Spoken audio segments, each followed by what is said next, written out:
intention was from the get-go, I wanted to understand Tarawih. I didn't want to spend the rest of my life, standing in Tarawih and not being able to understand what's going on, not being able to understand our conversation with Allah, or Allah's conversation with us, rather. And, it's a tragedy for a lot of us, especially, of the subcontinent, that we live in this time, in this situation. أعوذ بالله من الشيطان الرجيم أعوذ بالله من الشيطان الرجيم بسم الله الرحمن الرحيم بسم الله الرحمن الرحيم. Well done. Alhamdulillah. In 2008, the idea of a full-time, on-site, concentrated Arabic program was announced by Bayyinah Institute. The idea was called the Dream Program, so termed because it reflected the long-held aspirations of many in the American Muslim community. In a little over a year, the idea found enough support through a successful online campaign and local support in the Dallas, Texas Metroplex to make the Dream Program a reality. The campus location, Irving, Texas, was chosen for its proximity to the DFW International Airport, its less than 3-minute drive to the Islamic Center of Irving, and ample housing in a neighborhood with a strong Muslim concentration and an array of shopping centers and halal restaurants. Where I live, it's a tract of about 70 homes, about 65 of them are all Muslim families.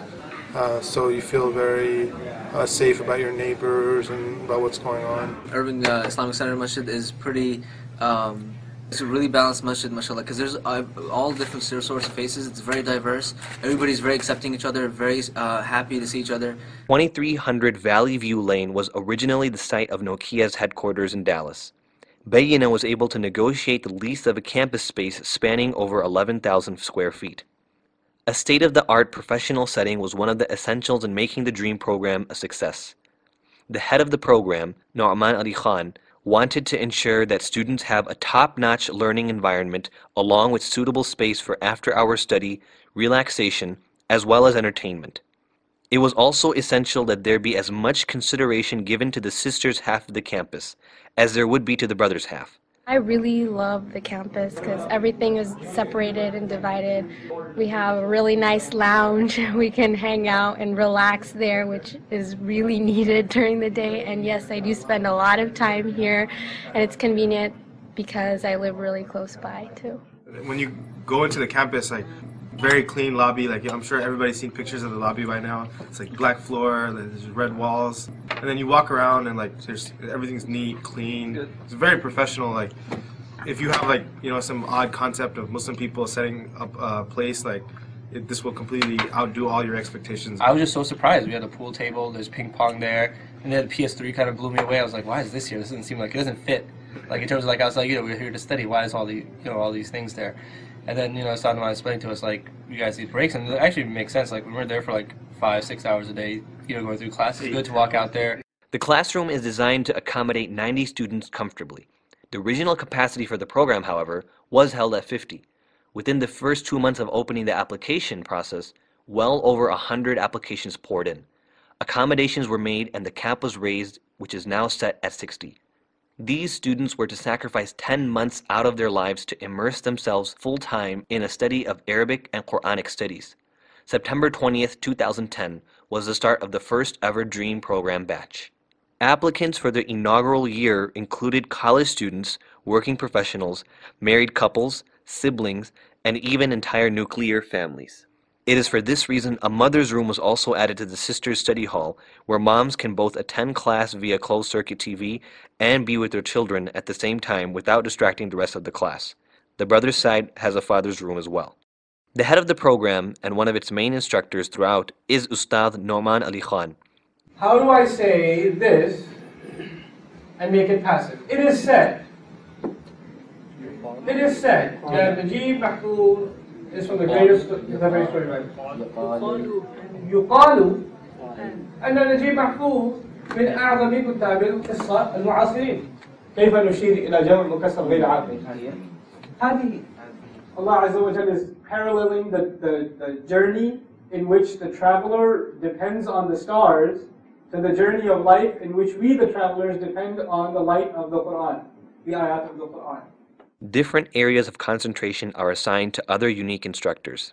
Sheikh Abdul Nasser Jangra, for instance, is responsible for covering the Ajrumiyya and a significant portion of the Alfiyya of Ibn Malik, both of which are unique in their own right as landmark manuscripts of classical Arabic grammar.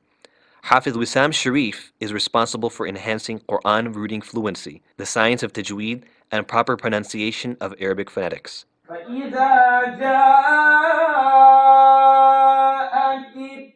الطامة الكبرى فإذا جاءت الطامة الكبرى والله لا يهدي القوم الفاسقين. There are certain days where we sit down with Hafiz Wassam and we recite to him so he can improve us in our tajweed and tell us where we can read better. I had a couple mistakes, so I'm going to see if I'll be able to get those mistakes ironed out today. وجهاد في سبيله فتربصوا فتربصوا وجهاد في سبيله فتربصوا وجهاد في سبيله فتربصوا. That was correct, but you said jihadin fi. وجهاد في سبيله فتربصوا. Got it. Everything we completed in our course comes down to this one thing. Quran is a bunch of rocks with rules in them for all of recitation. All of this represents your tongue touch, your heavy and light, and where you're going. The Quran is always going to have one basic flow. Ustad Nu Faris is the leading conversational instructor helping students develop sophisticated communication through relevant figures of speech, idioms, and expressions. Sheikh Nadeem Bashir conducts a formal grammatical analysis of Quranic text, or I'rab al-Quran, and also teaches advanced concepts in morphology, also known as sarf. Ustada Manahal Begawala walks students through a deep study of Quranic vocabulary through root analysis, linguistic usage, Quranic variation, and comparison with synonyms. Throughout the year, visiting instructors also share their unique expertise. Ustad Bashir Ansari, for instance, a celebrated columnist for Al Jazeera, helps students better understand media Arabic. The teachers, they were born and raised here, so their first language is not Arabic, so they know where the students are coming from. They can relate to us and they know how to teach us. But they also have another teacher who was born and raised learning Arabic, so he knows the language and he can tell us exactly what is the correct way to speak Arabic. It's geared towards an English-speaking audience, so you're not meant to be speaking in Arabic and then you're being taught in Arabic, a language you don't know. But you're taught it in terms of English so that you can go back and teach it to other people who also only have English as their primary language. And I think that plays a huge role in helping others and learning it yourself. The program is carefully crafted to fit into 7 respective modules, each with its own core objectives, or as we call them, concentrations. More precisely, each of the 7 modules has a major concentration that takes up 50% of class time, 2 minor concentrations that take up 20% each, and 2 weekly sessions together using up the last 10%. Since the lion's share of the work in any module is the major concentration, it is what the module is known by. These 7 modules, each with a major concentration, 2 minor concentrations, and 2 weekly sessions, make up the entirety of the DREAM program. Module 1 is Quranic Arabic. Module 2, the Ajrumiyya and the Alfiyya, the previously mentioned grammar works. Module 3, Reading Fluency and Comprehension. Module 4, Writing Composition. Module 5, Listening Comprehension. Module 6, Effective Communication. And finally, Module 7, Oral Presentations. Bayyinah administration and the teachers, they are very helpful in a sense. When you have something comes up, you cannot do the exam, they would make some adjustments that you would be able to do the exam later. or you want to do exam earlier and you want to go for work, they can do that.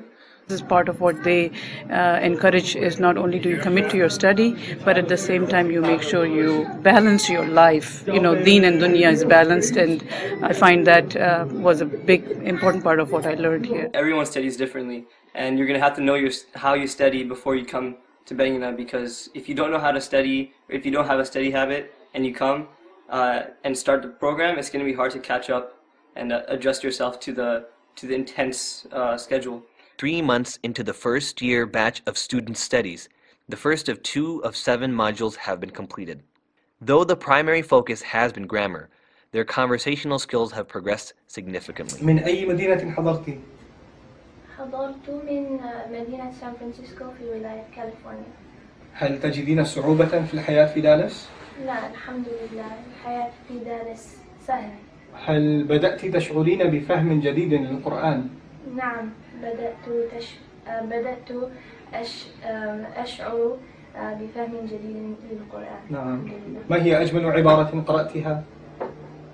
أجمل عبارة